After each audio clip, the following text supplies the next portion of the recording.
Hello and welcome back to another episode of Craven Some Raven. And in this episode, I'm going to be breaking down what we saw this past Sunday versus the Bengals. Just going to be breaking down this games, my thoughts, my feelings, and God, we have some good feelings. That Lamar Jackson run, holy guacamole, he is for sure number one MVP. And we'll get to that, I'm sure.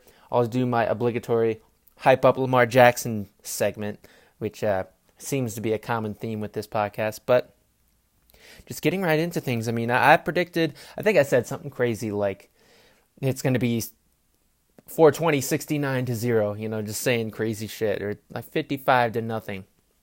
I was really ashamed we didn't quite get that 50 burger. We left it at 49. I mean, you got 49 points in three quarters. We ended up sitting Lamar Jackson, bringing in RG3, who was moving the ball pretty well, but then he threw that interception. So, you don't want to see that, but man, what a dominating win, especially on the offensive side. The defensive side of the ball, definitely could have been better.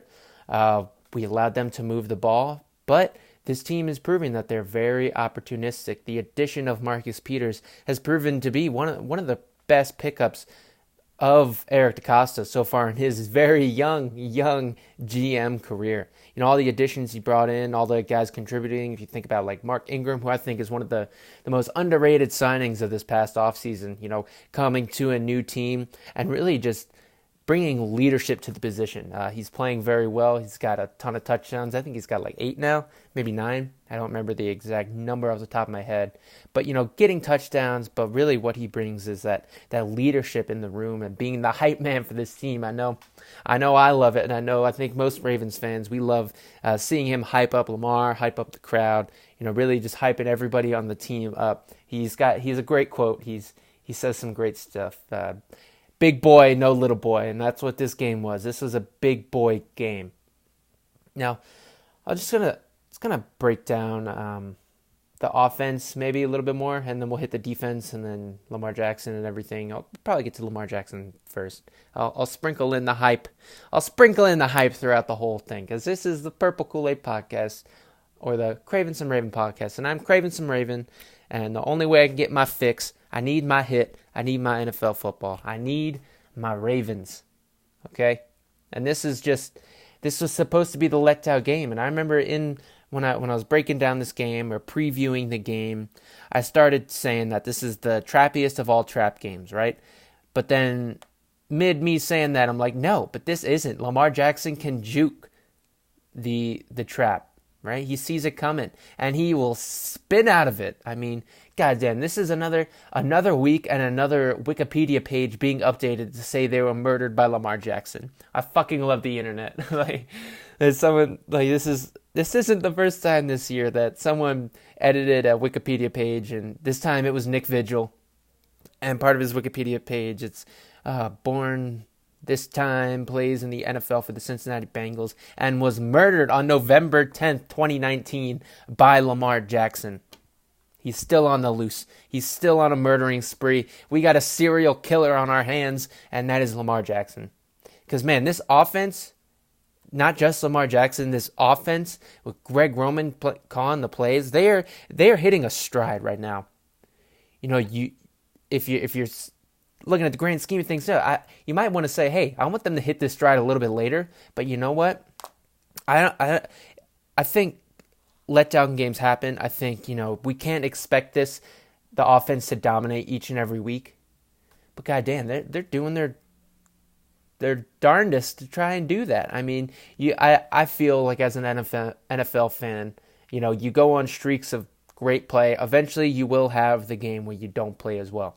I still expect that to happen. I don't think we win out the rest of this year. I'm going to predict the Ravens to win each and every game just because that's the way I am. But I don't think, as a betting man myself, I don't feel like you can just bet on that. But all the evidence is to the contrary, right? That they are hitting a special kind of stride where no matter what they do, it is working. They're having fun out there, and Greg Roman, he has the ability to scheme up some crazy stuff like that Heisman package. You don't do that if your team is struggling and if you don't have a commanding lead, or if if the offense, if the calling isn't coming to you, right? If you're not in this groove, in this flow state of playing or of calling plays and the players executing it, and Lamar out there just feeling good, rocking the sunglasses, the Squirtle Squad. I know y'all saw that. Man, it's a stride that you can take that, you can take it to the bank. You can take that into the Super Bowl. The way they're playing right now, it is Super Bowl football. I haven't seen any power rankings yet, but I imagine we will be up and near the top with the 49ers losing in such oh man, how'd you lose that game? A lot of drops that game. I'll go over that in my Pick'ems episode where I go over this past week and then pick the games for next week, which Jesus, I needed a letdown week. I've had weeks where I didn't do as good as I thought I should have, picking these games, but this was just such a weird week in the NFL. It happens each and every year where there's a week of the upset, right? And this was that week. My picks, I think I got like 3 right. It's fucking terrible. Like the Browns winning on a missed kick. Who else dominated? The Falcons? What? And so just like all of these games, it's coming down to the wire, and I end up picking the wrong team. And it's fucking, God damn it, are you kidding me? Are you kidding me?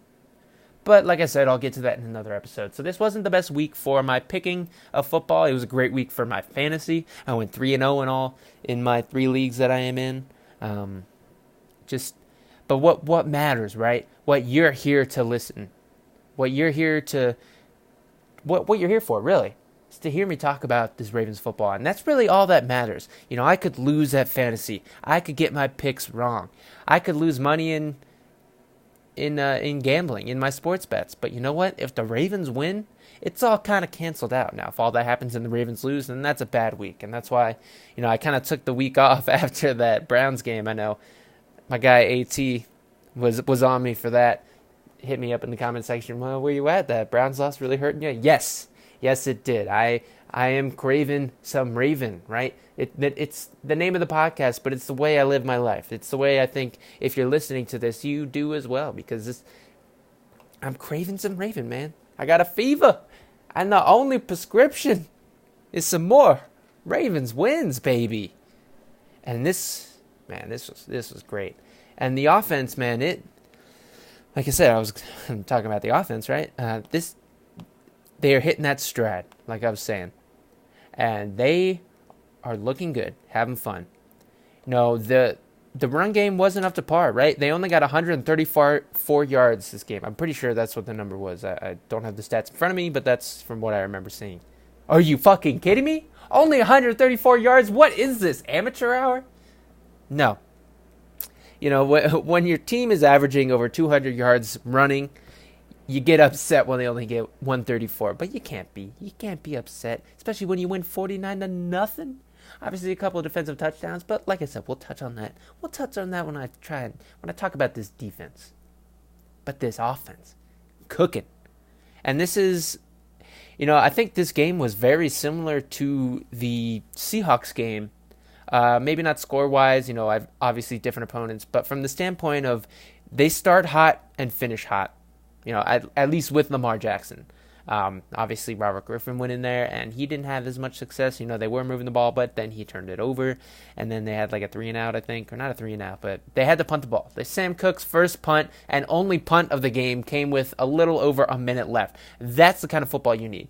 I don't know what the stats are on the percentages of Ravens offense scoring, but I'm pretty sure it's up there. I'm pretty sure they score on like 80% of their drives, which is beautiful. And that is a stat that you can, like I said, with a lot of other things with this offense, you can take that to the bank. You can take that in the playoffs. You can take that to the Super Bowl. So, yeah, I was going to say something. I had a point in my head. I was going to get to it, but I seem to have forgotten it. That's how these podcasts goes, people. Ladies and gents, mostly gents. If there's a lady in here, what's up? How you doing? Did you also feel good about that win? Because I did.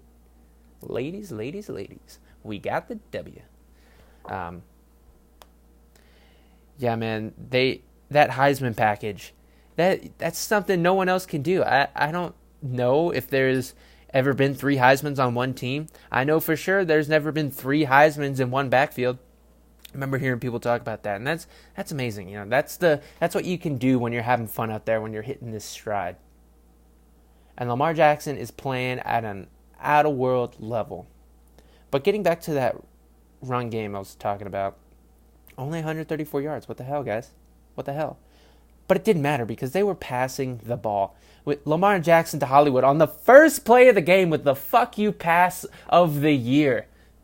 All this talk with Lamar Jackson. I know he squashed a lot of haters, but there's still some out there. And they go first play deep to Hollywood Brown, where Lamar Jackson just yeet and tossed it up to Hollywood. First play of the game. Let's go, baby. That whole first drive was all passes. Lamar Jackson was dealing it, wheeling and dealing. And so it was just a thing of beauty. I just love the fuck you pass. Like, oh yeah, I know we've been running. I know I'm an MVP candidate. I know what I do with my legs is elite, and everyone loves seeing it, and it has become must-see TV. We're having fun. But you know what? Fuck off, bitch. I'm tossing it 50 yards down the field to my boy Hollywood.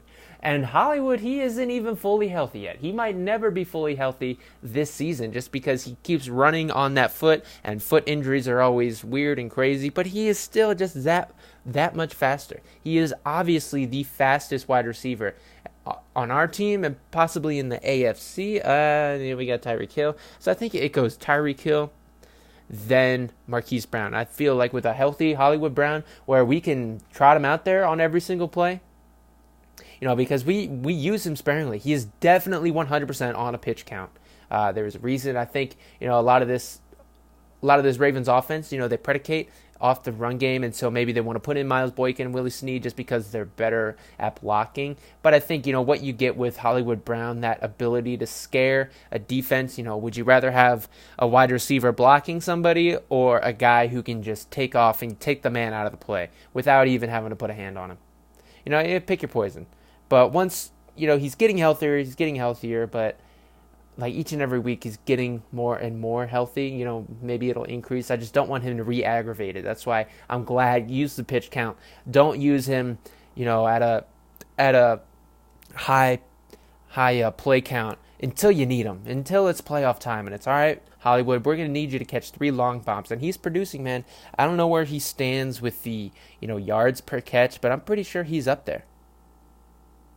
But, yeah, man, it's like Mark Andrews, once again, having another big game. Yeah, I just rewatched the game, so everything's still fresh in my mind. I didn't write down any notes this time, just because, fuck it, man. I don't feel like writing notes. I'm going to watch this game, listen to the commentary, and then just put my thoughts out there. I wanted to come out with this episode yesterday, but I may or may not have been hungover and just didn't feel like it. I was playing Call of Duty and just, living my life. Feeling high off that Ravens win. And, oh man, this team is just rolling, man. And the hype is building around the league. Lamar's proven everybody wrong. And he's still got the haters. I still don't understand it. I've talked about Eric Mangini being the genie with the trash takes. I will grant you 3 trash takes. Rub the lamp and you get a Mangini with some trash takes. And he's at it again, man. He's still doing his thing. Who are you coaching for? Well, who was the last team you coached for? How did you guys do? Eric Mangini, he's trash at coaching, and he's trash at giving takes. And I understand it, right? When it comes to the takes, we'll talk about Lamar Jackson a little bit, because a lot of the takes, the question still, is it sustainable? Well, go ahead and go fuck yourself, because they're killing it. They're doing it to everybody. You can make excuses.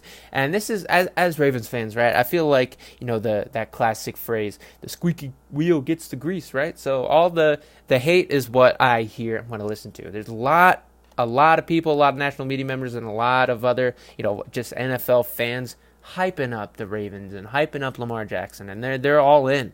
They're finally seeing what us Ravens fans have seen this whole year, and me personally, last year, and then even, at Louisville, we're seeing it come to fruition. You put a good team around a talent like Lamar, and there you go. He's one of the best in the league right now. MVP candidate. I think MVP winner, but we'll see. We'll cross that bridge when we get to it. Even though I've put out podcasts where it's just Lamar Jackson hype, Lamar Jackson MVP talk. I gotta go back and listen to some of my early episodes, like my first couple episodes, because I put money down on Lamar Jackson winning the MVP far before training camp started. So I've been on this. I'm gonna toot my own horn. I knew, bro. I knew. But yeah, man, is this sustainable? And a lot of times when they talk about that, they're talking about Lamar Jackson injuries, right? They're talking about, it's a scheme that can work. I think they finally stepped their foot off the gas on that one. They're finally, these national analyst media members are finally like, okay, this is sustainable from a schematic standpoint. Eventually everything gets figured out, right? And when they say that, I understand when it's not sustainable for the long haul. Like, can you do this 6 years down the line? It's like, do you ask that about other quarterbacks? After the Rams reached the Super Bowl, was anybody saying, is Jared Goff sustainable? No one talks about that. At least I don't hear it. I mean, I'm also not looking up. I'm not balls deep in Rams YouTube. But it seems like there's always just questions, just because there's no running quarterback who has done it for a long time. But you know what? I don't give a fuck. If you can get 5 years, right, of rookie contract out of Lamar playing like this, he's only 22 years old. If you can get him playing like this, you are going to win Super Bowls. If he continues to play like this, and there's no guarantee he improves, but from what I've seen from him through college, through just his very early career, he improves each and every year. And he is hitting his stride, and if we get 6 years to play like this, we will get multiple Super Bowls. I don't care how long he plays. If he gets one Super Bowl, it is worth it. Because then we're an NFL franchise where we average a Super Bowl every 10 years, right? That's something that no other NFL team can say. Obviously, other teams have more Super Bowls for sure, but no other team has averaged the rate of Super Bowls that we have. Obviously, over the franchise history, right? And obviously, you can point to in that same 25, 26-year period, the Ravens have had, the Patriots have won 6, right? But where were they before that, huh? What year did they start? What year did the Steelers start? What year did the 49ers start? What's the year to Super Bowl ratio?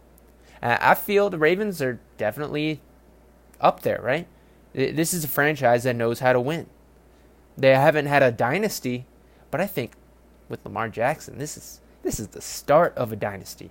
And dynasties don't last very long. A dynasty, I don't know how long it's considered a dynasty. Maybe like 5 years of winning pretty decently.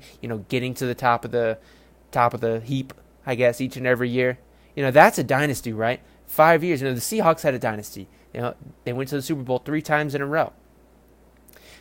And everyone's view is skewed because of what the Patriots have done, and it's kind of ruined, what people expect out of not only the quarterback position but of teams having success. No one's ever going to do this again, and so when I say if you can get one Super Bowl out of Lamar, that is 100% fine with me. Then all of it's worth it, right? Is it sustainable? Because all they do is point to other running quarterbacks. And I don't think there's been a running quarterback in the league like Lamar Jackson. Everyone points to Michael Vick. I think Michael Vick was an excellent runner. I think they are the two that are top of the heap. Once again, I'll use that phrase again. But I think Lamar Jackson's better. I think he's a more accurate thrower. He's more poised in the pocket. Recency bias, of course, but I just think he's more elusive. Like his ability to shake people in the open field without breaking stride is just something we've never seen before. And people like these analysts, is it sustainable? You can't continue to win this way. They at a certain point they are just betting, right? We saw Bill Polian say that Lamar Jackson should be a wide receiver, right? And now he's had to walk back his words just so he comes back into football, take relevance. So people, because that's all he's known for now. He is a Hall of Fame general manager, the guy who drafted Peyton Manning. And all he's known for now amongst, the most NFL fans and most people in the media member, when they say Bill Polian, all they do is what he said about Lamar. A trash take can ruin you. So when everyone in the national media is saying, oh, this isn't sustainable, he's most likely to get injured, they're a betting man, right? As a betting man myself, if I'm not balls deep in the Ravens universe, I would say the same thing, just because it's the smart thing to say. Because what's more likely? Everything changes with this one guy, or history repeats itself and he ends up getting injured and falls off a cliff. That's the betting mentality, right? You take the trend. You take what's the usual. It's a really long word. You got to abbreviate it. But yeah, you because what this Bill Polian thing, your career kind of lies on these takes, right? You're being seen by a lot of people, and you can't make everybody happy. But, if your career is based on being right about these picks, you're going to go with the more obvious, more likely pick. I don't know if they genuinely agree with what they're saying. I don't think they're genuinely even watching the guy. Because when you see Lamar Jackson, you don't see a man that's doing the same stuff that these other running quarterbacks have done. We have RG3. They always point to RG3. We have him on the roster for a reason. Not only because he's a decent backup quarterback, and we had him even before Lamar, but he's the perfect mentor. Don't do what I did. Don't take those vicious hits. Learn how to get down. And Lamar knows how to get down. All of these other running quarterbacks are playing tackle football. Lamar's out here thinking it's two-hand touch. He's like, you can't even lay a hand on me. The people can't touch him. I've heard analysts say this. Not that exact phrase, but, you can't lay a hand on him. That's the difference. The biggest shot he's taken in the NFL came this week when he stayed in the pocket and threw that touchdown to Hollywood Brown. He threw it on a rope. It didn't have a tight spiral, but he was getting hit, right? That was the biggest hit he has taken to date in the NFL.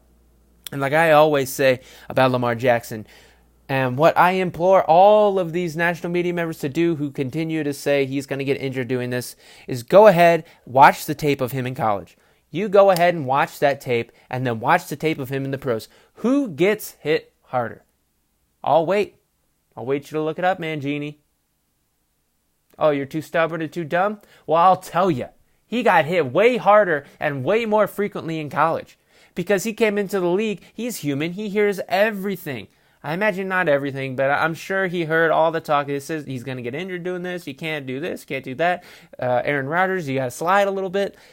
He hears it all, I imagine. I imagine it gets back to him. I imagine the coaches have told him, you can't take the big hits. And the beauty about Lamar Jackson is he listens. He takes in the information, and he goes out and puts it on the field. He doesn't take the big hit other than throwing that fucking touchdown, which I'd rather have the touchdown than him getting hit square on the jaw. I mean, we're up, I think, a lot at that point in the game. But, man, Lamar Jackson, keep doing you. Don't listen to anything anybody else saying. Maybe listen to me and what I say because I'm a genius and I'm awesome and I'm a huge fan. I love you, Lamar Jackson. I love you, bro. Did we just become best friends? Dude, I would totally hang out with Lamar Jackson. That's the thing about Lamar Jackson. I've said it multiple times. He is just a dude's guy. He's just, he could hang out with anybody. I feel, the way he plays, it's indicative of a football player. He's not like a Tom Brady or, sorry, it's got an update. Fantasy telling me, hey, you won. I know I won, bitch. A lot of these quarterbacks, they slide, they get down, na boo boo, you can't touch me, and that's what leads to cheap shots on quarterbacks because these defenders, they're people and they get pissed. Fuck you, bro. This is football. I'm gonna hit you square in the mouth. This is a man's game, and Lamar Jackson doesn't play like that. He dives down, but he doesn't slide. He's you can't touch me.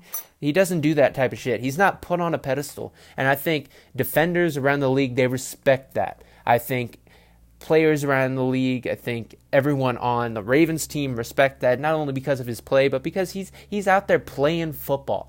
He's not just tossing the ball around, and there's nothing against that, right? Tom Brady, he's done it for ages, but it garners haters, right? It breeds haters when you play like that. When you think, oh, you can't touch me, fuck you, I'm a quarterback. No, Lamar is just a football player. That's why everyone loves him. That's why he's got a lot of fans in the media. That's why he's going to win the MVP. because he's doing it like no one else has done it. You can't lay a hand on the kid. You can't lay a hand on the kid. So I guess that was my Lamar Jackson freaking hype speech. And oh my God, that fucking run, dude. That spin move. Oh my God, I've still got a boner. I played that so many times, and all like my brain automatically when he did that spin move, whoop, that fucking Chris Berman. Sorry if I blew your ears out, but that Chris Berman, whoop, like just that highlight on repeat, man. Dang, I just paused it. I was trying to find a compilation video of Chris Berman doing the whoop, but I couldn't find one. I just couldn't find one on YouTube. I figured that would be a for sure thing on YouTube. Just like a 10-minute video of him going whoop, whoop, whoop, whoop. Because that's what I was doing, man. Like my brain just automatically went to it. That was a thing of beauty. And people talk about the Heisman moment, right? That play that won him the Heisman.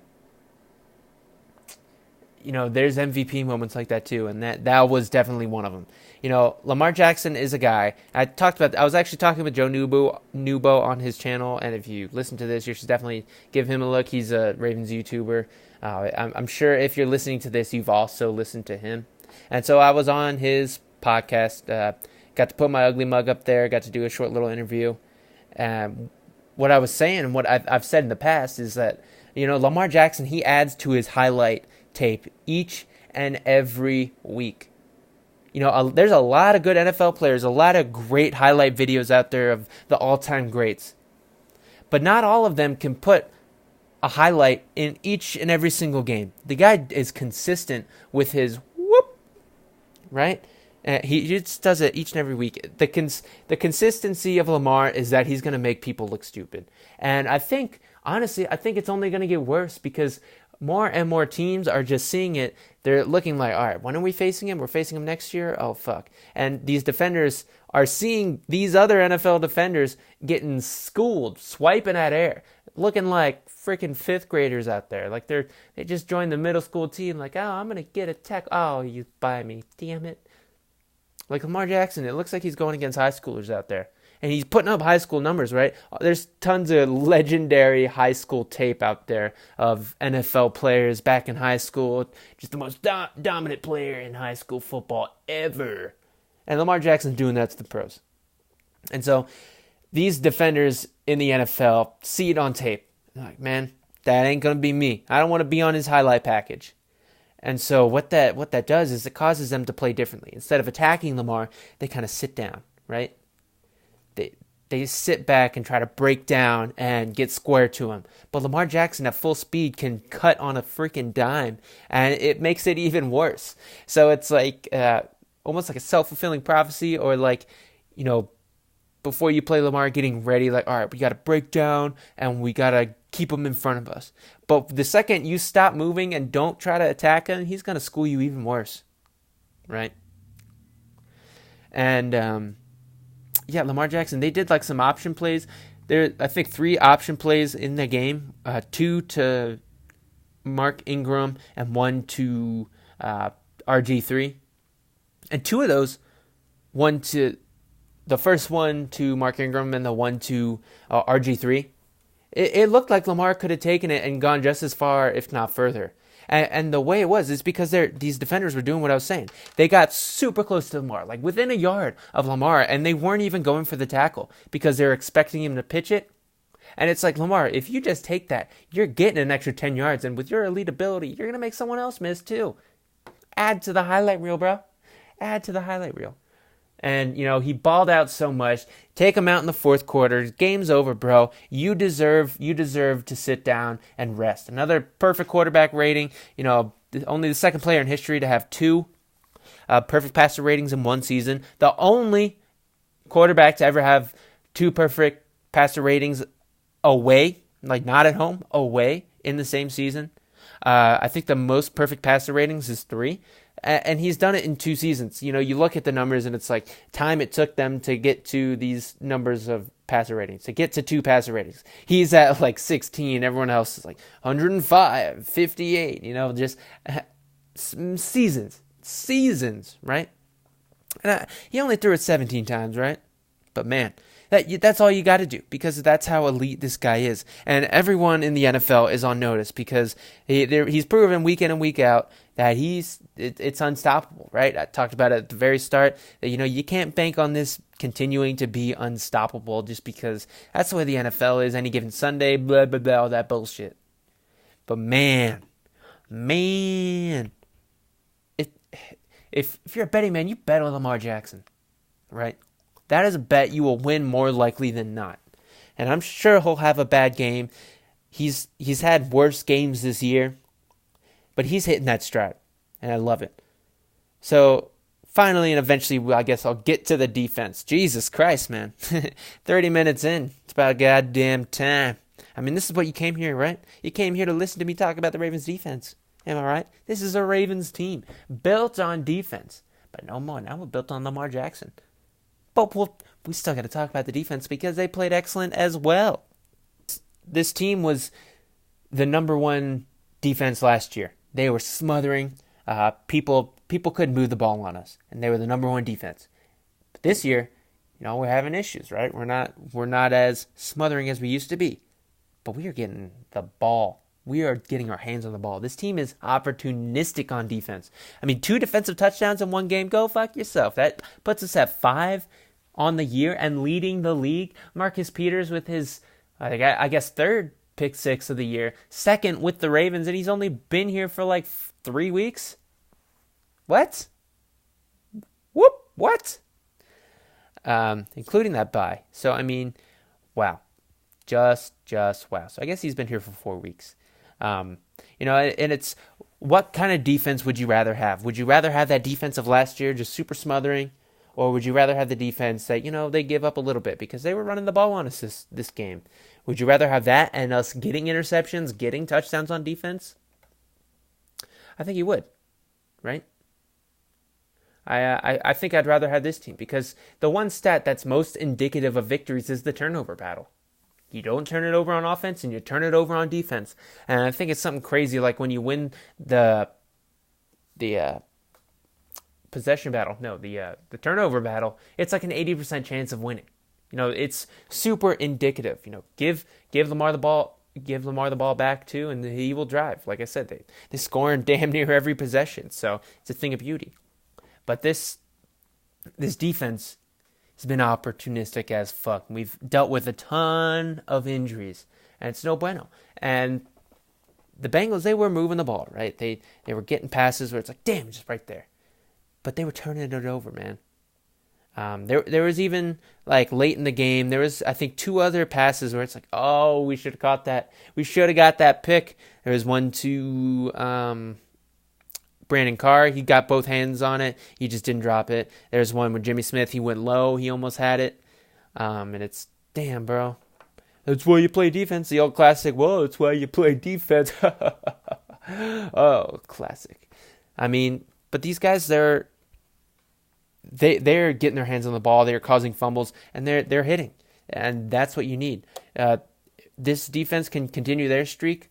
This Ravens offense is hitting a stride, and so is this Ravens defense, right? They are playing well. I think, the worst player on defense this week was actually Peanut Nwasu, and it was just because of that one play where he broke down and had Joe Mixon in front of him, and Joe Mixon just ran right by him. Like, put a little whoop on him, and he was gone. It's like, bro, that's not what you do. You don't break down and try to corral the guy. What Peanut does is just run downhill, run downfield at like a 30-degree angle to the ground and smack someone in the mouth. And Peanut punch. But he wasn't doing that this game. But everybody else was getting their hands on the ball. Once again, Marlon Humphrey with a great game. He had a couple balls caught on him, but he also had quite a few pass breakups. And, with the wide receiver had the ball, but he punched it out. He got in the way, and he got his hands on the ball. Thing of beauty, he was hitting too. Michael Pierce went down. Part of the reason they were able to run the ball is because Michael Pierce, he left the game after the first quarter. They couldn't run the ball in the first quarter. But then once he goes out, well, what do you know? Well, what happens? And it's amazing, and I think it's going to be an issue that we will definitely get into. Should we pay Michael Pierce? Because the games, and Brandon Williams, it's like, because the games that they go out, right? I forget which, I think it was against the Browns where Brandon Williams didn't play, and they ran all over us. Michael Pierce didn't play this game, and they kind of ran all over us. They had more rushing yards than we did, which is what? I think it's the first time that's happened all year, where the opposing team has more rushing yards than we do. And it's only because of the defense. And these guys up front. And because the thing of beauty with Brandon Williams and Michael Pierce, it's because both of these guys, both of them, they demand the respect. They demand the offensive line's respect, where you have to double both of them. If not, they're going to blow the play up. Or at least, make the running back cut somewhere where he doesn't want to because there's other Ravens there. It allows everybody else on the offense or defensive line to be one-on-one. Maybe if they had Dalen Mack, I think he also has a similar skill set, but we just haven't seen it in a regular season game. I'm sure he's probably just as skilled, and we might get to see that next year. But we know Michael Pierce can do it. We know Brandon Williams can do it. And them both in there at the same time, no one's running the ball on us. And so it was a shame, and it's kind of shocking that these two guys have that much of an impact on the run game. When one of them's gone, you don't get the same results because it allows the running or the linebackers to kind of play free, right?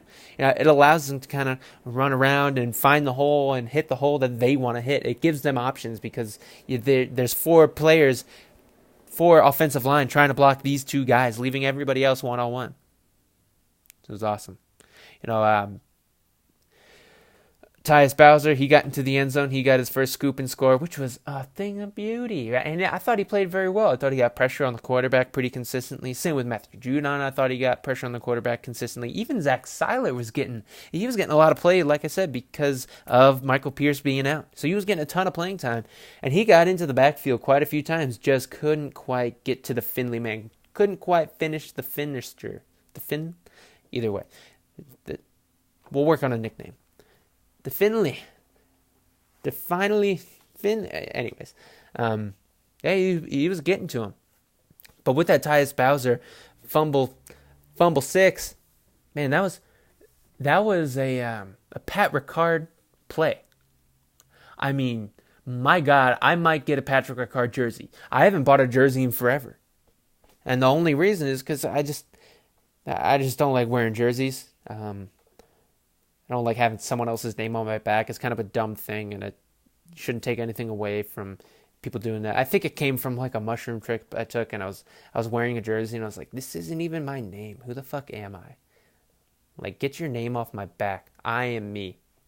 But that's for another time. Hey, man. But yeah, so because Patrick Ricard, I want to get his jersey because he is an unsung hero, man. He is that dude, a two-way player in today's NFL. Say what? He blocks the fuck out of people. He can catch the ball. He's excellent on offense.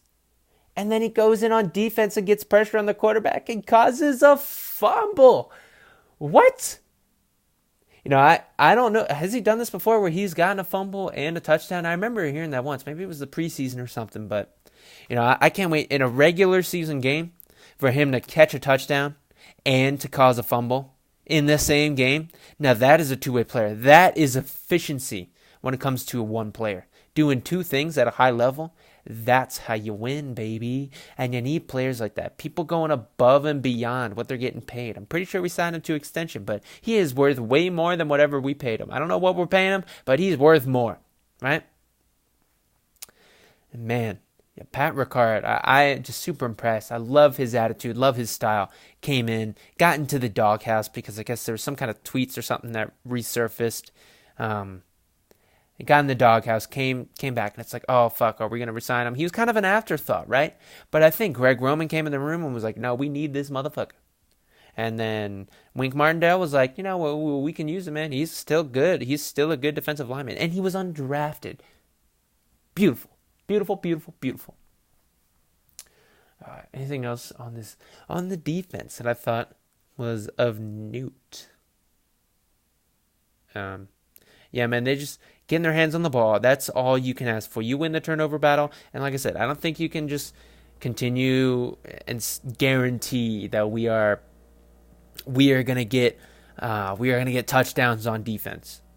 Recently that's been the case, but I mean, you can't just continue to guarantee that. You can't even really, hang your hat on they're gonna get interceptions because a lot of it's like the ball just has to fall your way. It's always.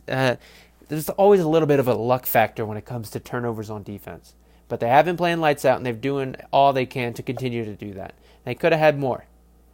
But what this does guarantee, right? You may not be able to continue to do this. You can't hang your hat on it, right? But what you can hang your hat on is that other opposing offenses are taking notice. Offensive coordinators are taking notice. And you can hang your hat on it's going to change the way they call the game. They will be nervous to call maybe a pass play over top on a third down because we continue to get pressure, the quarterback overthrows it, and boom, right into the hands of someone. So, we can guarantee that opposing coordinators are taking notice, and they are going to change the way they play. And anytime you can do that, anytime you can take a team and make them do something that's not them, that's how you win, right? The Ravens, they're continuing this streak. I think they have the longest streak currently in the NFL with five straight wins because the 49ers lost. But I think the next year, I saw it on Twitter, it was Ravens have the longest current winning streak at 5, and I think the Steelers at 4, and then the Seahawks at 3. But when did those streaks start? When was the last time they lost? Right? When did their streak start? Against the Ravens. They lost. The Steelers lost to us, and they've been winning since. And then the Seahawks lost to us, and they've been winning since. So, obviously, we got a tough game coming up against Deshaun Watson. Definitely going to do an episode about that, breaking down the game, my thoughts, and how I think it's going to go down. So definitely get to that. But we got a tough task ahead of us. Yeah, man, I'm loving this Ravens team. I think you are too. This is the team, man.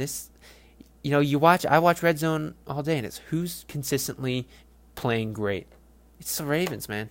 It's the Ravens. Now, obviously, they hit a speed bump here and there, but fuck that, man. We are playing lights out, and I see no reason why it would stop. They can only beat themselves, it seems like. It seems like this is the type of team that can beat themselves. And they haven't done it in a while, right? Not since the Browns game. And even then, it was like tons of injuries. But, a team needs that. A team needs a tough loss like that to get that slice of humble pie. Tastes like a knuckle sandwich because it's basically the same thing. Knuckle sandwiches and humble pie, it's made by the same restaurant. And a team needs that to have success.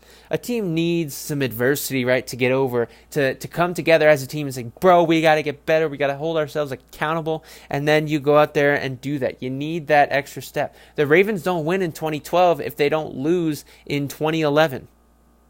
Team needs adversity at some point so you can get that good team building experience of, hey, guys, we got this, man. Bring it on together. We got this. And that's what the Ravens had earlier this year, and they've been lights out since. And I'm hoping it continues. I'm hoping they can just ride this bad boy off into the sunset. I don't think they go undefeated the rest of the year. I think, we got the Steelers and the Browns coming up. I think those are definitely some tough games just because they're divisional opponents. But everybody else, man, even this San Francisco team that's been playing lights out, I think we got them. But we'll go over all that, future, especially breaking them down before each and every game. But man, 7-2, that's not bad. Last time they started off 7-2, won the Super Bowl. Just saying. But anytime you correlate what you've done this year to the same year you won the Super Bowl, it just doesn't work that way because the Ravens also lost 4 out of 5 of their last games. So let's hope that doesn't happen. Let's hope they finish off strong. But like I was saying earlier, Lamar doesn't fall for those trap games. This was a prime example of a Joe Flacco, what the fuck was that game? Where we lose. But your defense only allows 13 points. I know it's the Bengals, but this is a test, right? Coming off the biggest win in franchise history in the regular season, in my opinion. How do you follow it up, right? Do you rest on your laurels? Because the common theme when teams beat the Patriots, they do terribly the next week. But Lamar Jackson don't fall for that. He sees your trap, and he says, nah, not today, motherfucker. I'm Lamar motherfucking Jackson. Man, this team's having fun, looking good. I know I said it multiple times. But, anytime you get your team on the sideline, right, rested in the fourth quarter, they're out there wearing shades. Just like, meme me, please. Please turn me into a meme. God, fucking amazing. And I think Lamar Jackson should be the number one favorite for MVP candidate. I know a lot of people say Russell Wilson, but after that game, or before that game last night on Monday, Seahawks, they won, right? But man, Russell Wilson with that MVP clutch interception in overtime, that's how you win MVP. That is an MVP type play, right? So, I mean, listen, Lamar Jackson, the way he does it, he's doing it different than anybody's done it before. He needs to be the MVP. He deserves the MVP. Just give it to him now, right? And I know there's never been an MVP candidate to win the Super Bowl, but at the same time, there's never been a player like Lamar Jackson. He breaks records each and every week, and I think he is just the mold breaker. He is a mold breaker. Right? Call the handyman. We got mold. We need to break it off. My name's Lamar. I'll break your mold. Either way, yeah, this is super exciting. I think I'm going to end it here. Yeah, what a great fucking win, guys. What a great fucking win. I don't know if you can tell that I'm hyped or not, but I am. I am for sure purple Kool-Aiding it up. I've been playing Slap the Bag with purple Kool-Aid. I just emptied out the box of wine and just put some purple Kool-Aid in there. Slap the bag. Glug, glug, glug, glug. Let's go. My skin's turning purple. Call me Grimace. Call me Barney. Whatever else is purple. Because, damn. Looking good, man. So, thank you for listening to the podcast. I am on a podcasting app, so you can find me there. If you're listening on YouTube, feel free to comment, like, subscribe, all that fun, exciting stuff. Follow me on Twitter at CravenSomeRaven. I'm always posting stupid dad jokes about the team or retweeting other awesome stats that I see online. That way you can DM me, have questions, comments, concerns. You can hit me up for sure. If you want to play Call of Duty with me, you can hit me up on Twitter. I've been playing on a ton of that new Call of Duty. It's a lot of fun, man. Yeah, I think it's way better than the previous Call of Duties. I hated that jumping around bullshit because I'm not the best at playing it, so you see all these fools jumping around. It's like, God, I can't get a fucking break. This one's just, it's just like pure Call of Duty. Brings me back to like the original Modern Warfare, and I love it. So if you wanna play some Call of Duty with me, just because I've been playing a ton of it, and I would love to interact with. If I have some fans, I would love to talk outside of the podcast, right? Play some Call of Duty. Have a good time. Get murdered by a grenade. Getting shot around corners. All the great, amazing bullshit Call of Duty stuff. But that's neither here nor there. But thank you for listening. Let's continue this Ravens hype train. Let's get them into the playoffs. Guaranteed playoffs. Get a first round bye. Get to the Super Bowl and win. So I will leave you with a go Ravens!